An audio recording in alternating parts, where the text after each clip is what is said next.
أعوذ بالله من الشيطان الرجيم. بسم الله الرحمن الرحيم. In the name of Allah, most gracious, most merciful. We're talking about the women's rights in Islam, and we wanted to know what is the opinion of Islam about the position of women, the status of women from the Islamic point of view. We recited some of the verses which clearly they were talking about the prosperity of human being, man or woman, in this world or in the hereafter. According to these verses, there is no difference between men and women. But unfortunately, as I said, Islam has been attacked and accused by the enemies, and they have said that Islam is the religion of men. It is not the religion of women. They themselves, even up to the recent ages, they didn't consider any value for women. Up to the very recent ages, they were considering the spirit of women to be accursed. They were considering ladies an inferior gender, an inferior sex. Even among some of the Christian scholars, it was a debate and discussion whether the spirit of a woman can continue to exist or not, because her spirit is very wicked. They were considering a lady to be accursed. Some of the nations even believed that the worships of a lady cannot be accepted in the court of the Lord. In these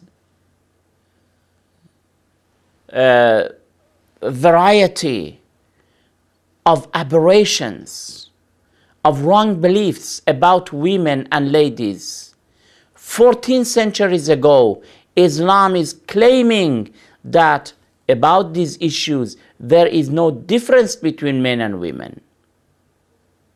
We are really honored. We are honored to believe in such a religion that 14 centuries ago is giving a very good dignity and honor to ladies and women. From the Islamic point of view, both men and women, they can go up the ladder of perfection to reach to the highest levels of perfection, to be good servants before Allah subhanahu wa ta'ala. It is very probable that a lot of women may be even higher, superior than men before Allah the Almighty, because they are more pious.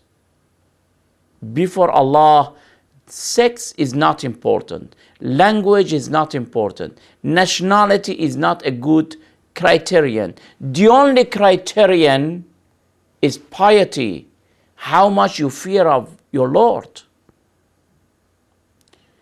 Therefore, we were living in the ages among the nations who were believing that this sex, women, the females, they are inferior. Even they are deprived of a lot of social rights. But 14 centuries ago, what do we see from the Islamic verses of the Holy Quran?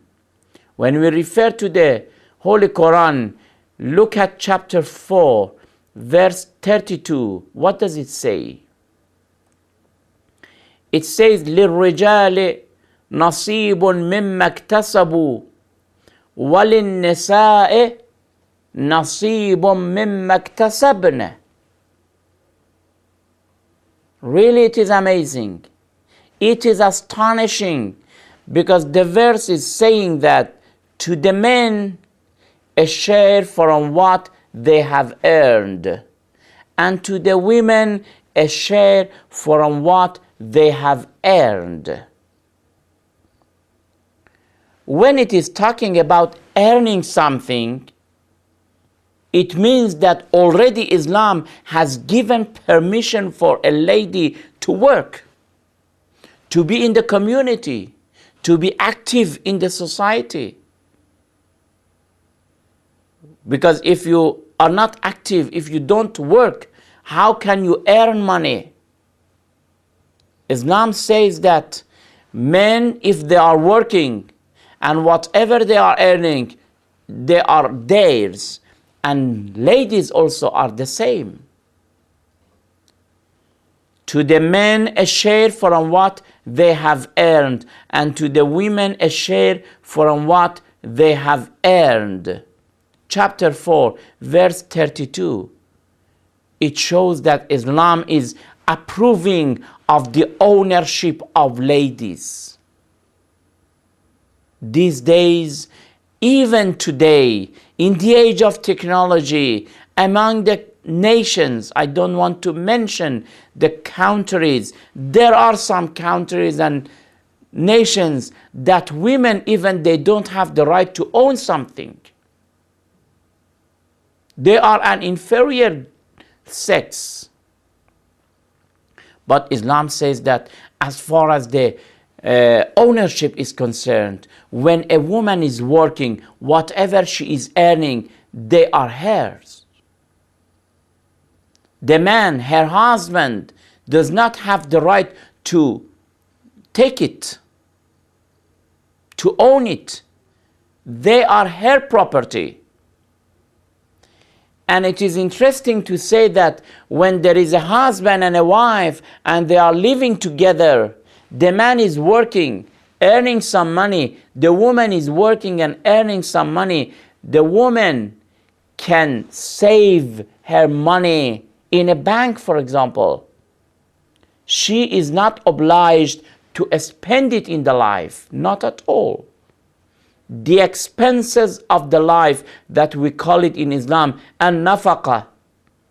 The expenses of the life is upon the shoulders of the man, of the husband.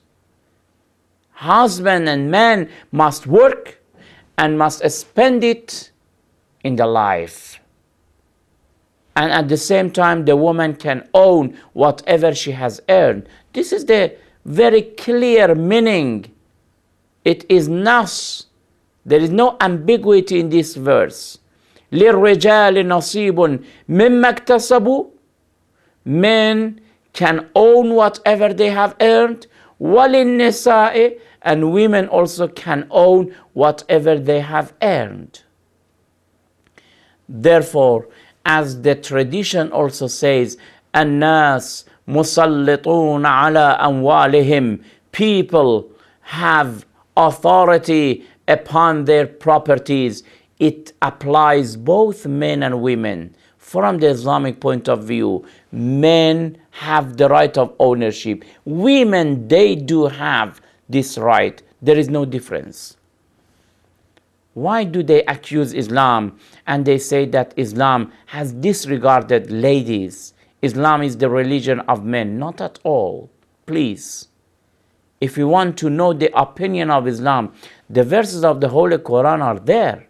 The Holy Quran, which is God's word, is among us. Just it's a matter of referring to the verse, studying, and then judging. We will continue about the rights of women in Islam in next program. Until then, thank you very much. Wassalamu alaikum wa rahmatullahi wa barakatuh.